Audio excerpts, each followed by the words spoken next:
En las brumosas aguas de la costa norte de Egipto, cerca de la actual Alejandría, dormía olvidada por siglos una ciudad sumergida. Su nombre era Heracleión. Conocida también por los griegos como Tonis, fue durante mucho tiempo solo una leyenda, un susurro arqueológico entre papiros y crónicas antiguas. Pero Heracleión no fue un mito, fue una metrópolis vibrante, un cruce de caminos entre el Egipto faraónico y el mundo heleno. Y su historia es tan grandiosa como trágica. Retrocedamos en el tiempo. A principios del primer milenio antes de Cristo, cuando el delta del Nilo era un mosaico de canales, templos y puertos, surgió en su extremo más occidental una ciudad sagrada y comercial, Heracleión. Según los egipcios, su fundación se remonta a más de 1200 años antes de nuestra era. Algunos registros sugieren que ya existía alrededor del siglo XII a.C.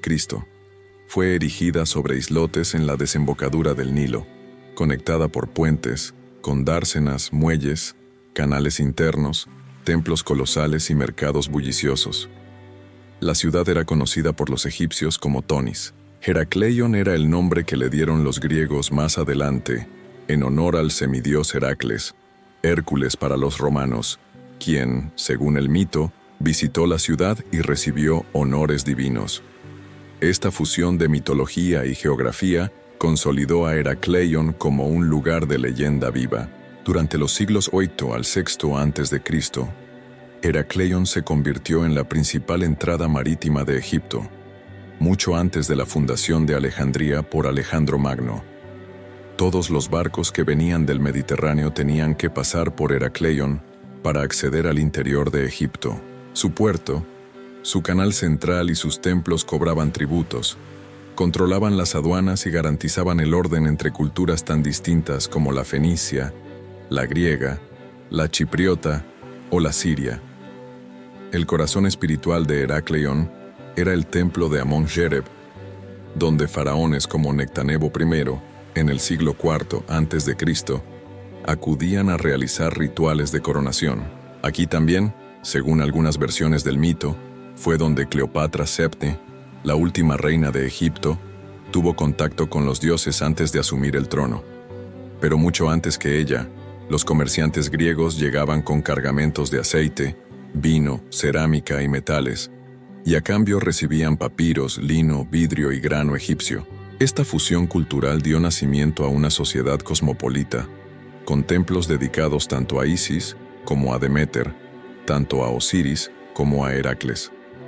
En el año 450 a.C., el historiador griego Heródoto viajó a Egipto y escribió sobre una gran ciudad en la desembocadura del Nilo, donde el mítico Heracles fue venerado. También mencionó un gran templo y un faraón que no podía entrar en su barca sin antes rendir tributo a los dioses de la ciudad. Este lugar era Heracleión.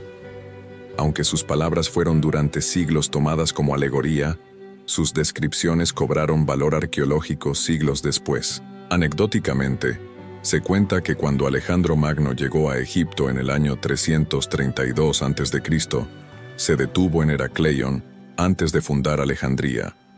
Se dice que sus sacerdotes consultaron el oráculo de Amón allí mismo, en el templo sumergido hoy, y que fue este oráculo quien confirmó que Alejandro era hijo del dios. Esta bendición divina cimentó su decisión de fundar una nueva ciudad que más adelante eclipsaría a Heracleión. Con el ascenso de Alejandría en el siglo III a.C., Heracleión comenzó a perder influencia. Pero durante siglos aún mantuvo su prestigio como centro religioso y portuario. En sus canales aún se realizaban procesiones sagradas en honor a Isis, y cada año el pueblo celebraba la resurrección simbólica de Osiris en sus aguas. Las inscripciones descubiertas siglos después muestran cómo la ciudad mantenía ritos ancestrales con precisión milimétrica.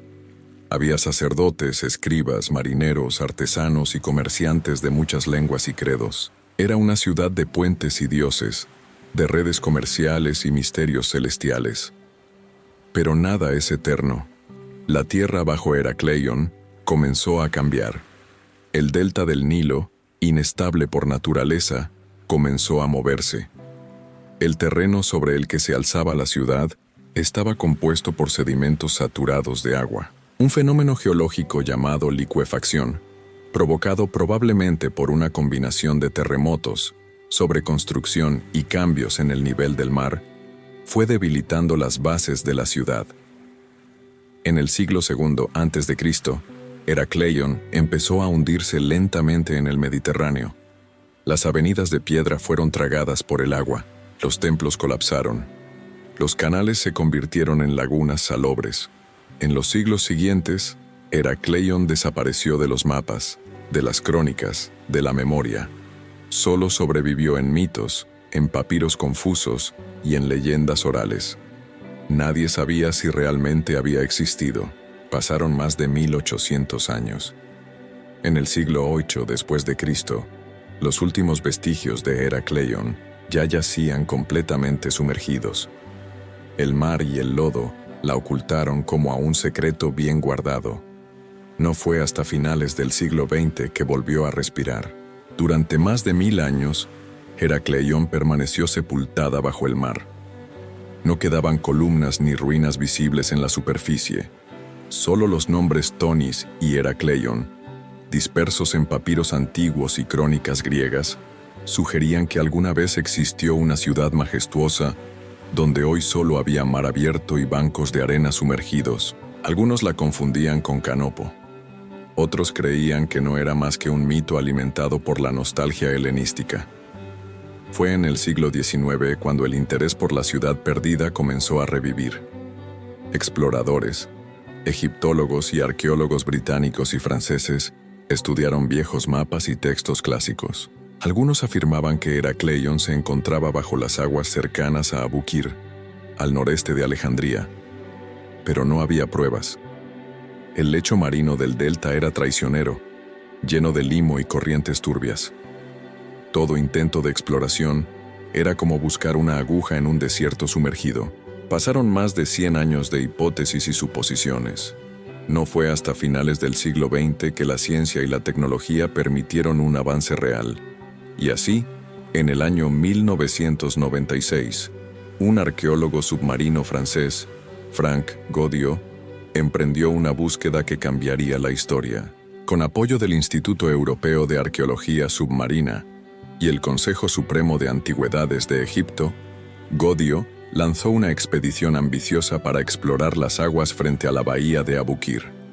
Utilizando sonar de barrido lateral, magnetómetros y equipos de detección geofísica, el equipo cartografió el fondo marino con precisión milimétrica. Durante meses no encontraron nada, solo arena, limo, fragmentos dispersos.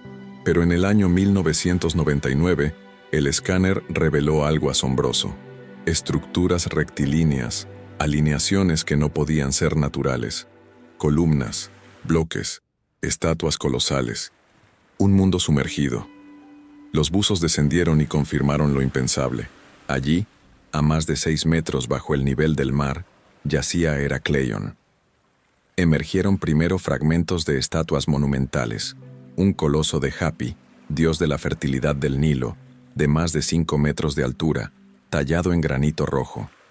Luego, figuras de la diosa Isis, bloques grabados con jeroglíficos, columnas con inscripciones griegas y egipcias, y entre ellos, la joya, la llamada Estela de Nectanebo I, una losa de granito negro de más de 1600 kilos, fechada en el siglo IV a.C., que mencionaba claramente a Tonis Heracleion, confirmando que ambos nombres se referían a la misma ciudad. Heracleion, la ciudad mítica perdida por siglos, emergía nuevamente en la conciencia humana, y con ella, cientos de secretos olvidados. Durante los siguientes años, entre el 2000 y el 2021, los arqueólogos desenterraron, o mejor dicho, desenterraron bajo el agua, templos enteros, fragmentos de embarcaciones, amuletos, monedas de oro, cerámica griega y egipcia, sarcófagos de piedra, estatuas, columnas, pesas, anclas y objetos rituales. Más de 100 embarcaciones antiguas fueron encontradas. Una de ellas, el barco número 61, fue una embarcación ceremonial egipcia con una proa curva y estructura en madera, que databa del siglo IV a.C. Un hallazgo único en su clase. Una ciudad entera yacía intacta bajo las aguas. Se hallaron calles, muelles, templos, canales, restos de puentes y hasta estructuras que formaban un sistema urbano complejo. Los mapas del fondo marino mostraban cómo Heracleion había sido construida sobre una red de islotes conectados entre sí, como si fueran los órganos de un cuerpo vivo. Y lo más sorprendente, los objetos encontrados no solo pertenecían al mundo egipcio, sino también al helénico. Esto reveló que Heracleion fue un auténtico crisol de culturas. Monedas griegas, inscripciones en griego antiguo, estatuillas de dioses griegos junto a estatuas faraónicas. Todo en armonía religiosa y comercial. La coexistencia pacífica entre culturas se hacía tangible en cada pieza recuperada. Entre los hallazgos más conmovedores, se encontraba un anillo de oro grabado con símbolos tanto griegos como egipcios, probablemente un amuleto de matrimonio o alianza diplomática, y un rostro de piedra con rasgos griegos, cuidadosamente esculpido, que representaba quizás a un mercader o noble extranjero que vivió y murió en Heracleion. Anecdóticamente, uno de los arqueólogos del equipo de Godio dijo que al encontrar los restos de un templo semienterrado en sedimentos, tuvo la sensación de caminar en una ciudad fantasma, como si el tiempo se hubiera congelado bajo el agua. No era una ruina, era una cápsula del tiempo. Los estudios geológicos confirmaron que un terremoto seguido de un tsunami alrededor del siglo II o III después de Cristo habría provocado el hundimiento definitivo de Heracleion. La licuefacción del suelo, saturado de agua, hizo que la tierra literalmente se tragara la ciudad. Los templos colapsaron, las casas se desmoronaron y el mar cubrió todo como una lápida líquida. Durante siglos, Heracleion fue olvidada. Su memoria quedó diluida entre las olas. Pero el hallazgo de Frank Godio reescribió nuestra comprensión del Egipto antiguo y del mundo helenístico. Se descubrió no solo una ciudad, sino una historia de intercambios culturales, de religiones compartidas, de esplendor y tragedia. Hoy, el sitio arqueológico de Heracleion sigue siendo explorado. Cada nueva campaña saca a la luz objetos que revelan aspectos cotidianos de la vida en esa ciudad perdida. Utensilios de cocina, instrumentos musicales, inscripciones personales, juguetes de niños, altares domésticos. Y aunque la ciudad no puede ser visitada por el público, pues aún está sumergida, sus tesoros han sido exhibidos en museos de París, Londres y El Cairo, dejando boquiabiertos a millones de visitantes. Heracleion, la Atlántida egipcia, volvió a existir en nuestra memoria colectiva.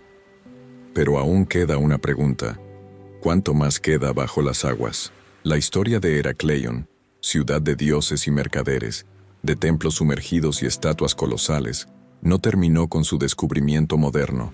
Al contrario, comenzó un nuevo capítulo, un legado que sigue emergiendo, fragmento a fragmento, desde las profundidades del mar. En los últimos 20 años, arqueólogos, egiptólogos y científicos han desentrañado no solo los vestigios físicos de Heracleion, sino también su significado histórico, religioso y cultural. Y lo que han hallado es asombroso.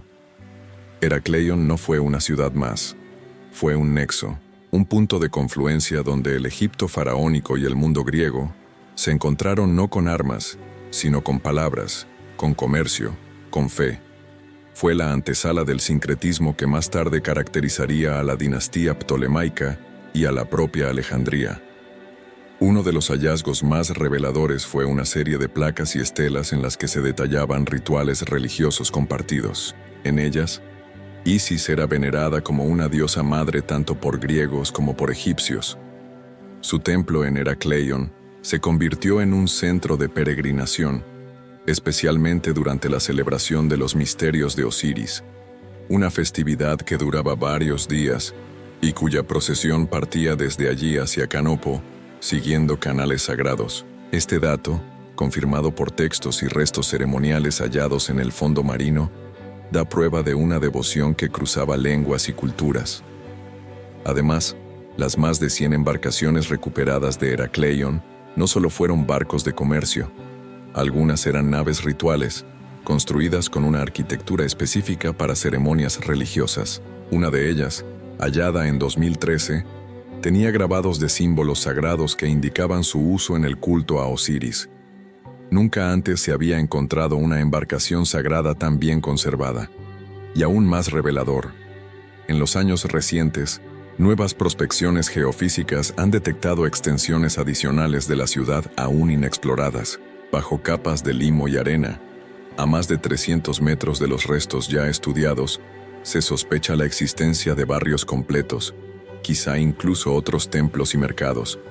El trabajo de campo se ha visto obstaculizado por las condiciones del delta, las corrientes, el fango y el impacto del cambio climático, que complica las tareas de extracción y preservación. Pero los hallazgos no se detienen. En el año 2021, un equipo dirigido por Frank Goddio encontró una concentración de monedas de oro fechadas en el reinado de Ptolomeo II, junto a una serie de anillos colgantes y objetos personales que pertenecieron a una familia adinerada. Estos objetos estaban en el interior de una estructura derrumbada, probablemente una residencia noble. A su lado, se halló un pequeño altar doméstico dedicado a Amón-Ra, lo que sugiere que incluso las élites de ascendencia griega adoptaban los dioses egipcios como propios.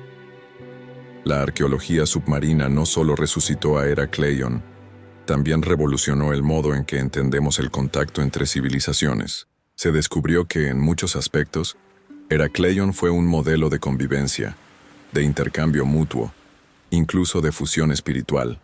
El hecho de que los templos honraran tanto a Heracles como a Amón, tanto a Isis como a Deméter, demuestra que el Mediterráneo antiguo no era un escenario solo de guerra, sino también de entendimiento. Y no solo eso.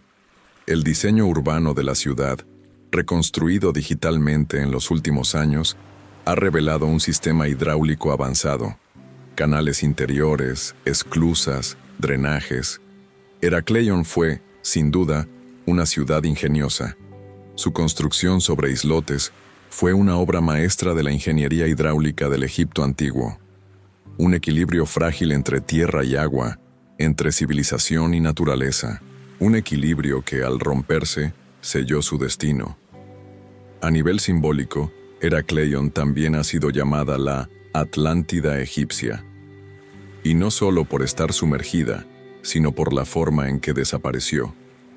Una ciudad de esplendor, tragada por el mar, olvidada por siglos, y redescubierta como un mensaje desde el pasado. Su historia nos recuerda cuán efímero puede ser incluso lo más grandioso, y cuán persistente puede ser la memoria, si se la sabe escuchar. En 2023, se inició un ambicioso proyecto de reconstrucción virtual de Heracleion. Gracias al modelado en 3 dimensiones, los restos arqueológicos han sido reunidos digitalmente para mostrar cómo era la ciudad en su apogeo. Templos de columnas gigantes, embarcaderos llenos de vida, casas adornadas con frescos y patios interiores. La ciudad revive, píxel a píxel, bajo los ojos de una nueva generación que la contempla como un faro sumergido de sabiduría antigua. Heracleion hoy no se visita caminando, sino buceando en sus aguas turbias o recorriéndola en reconstrucciones virtuales, pero su poder de asombro permanece intacto. Es un testimonio silencioso de lo que fuimos, de lo que aún podemos descubrir, y sobre todo, es una advertencia. Porque Heracleion cayó cuando sus cimientos se debilitaron, cuando el equilibrio entre naturaleza y civilización se rompió. Y eso, en pleno siglo XXI, nos habla más que nunca. La Atlántida egipcia existe, no es un mito, y bajo las aguas del Mediterráneo todavía guarda secretos que esperan ser contados.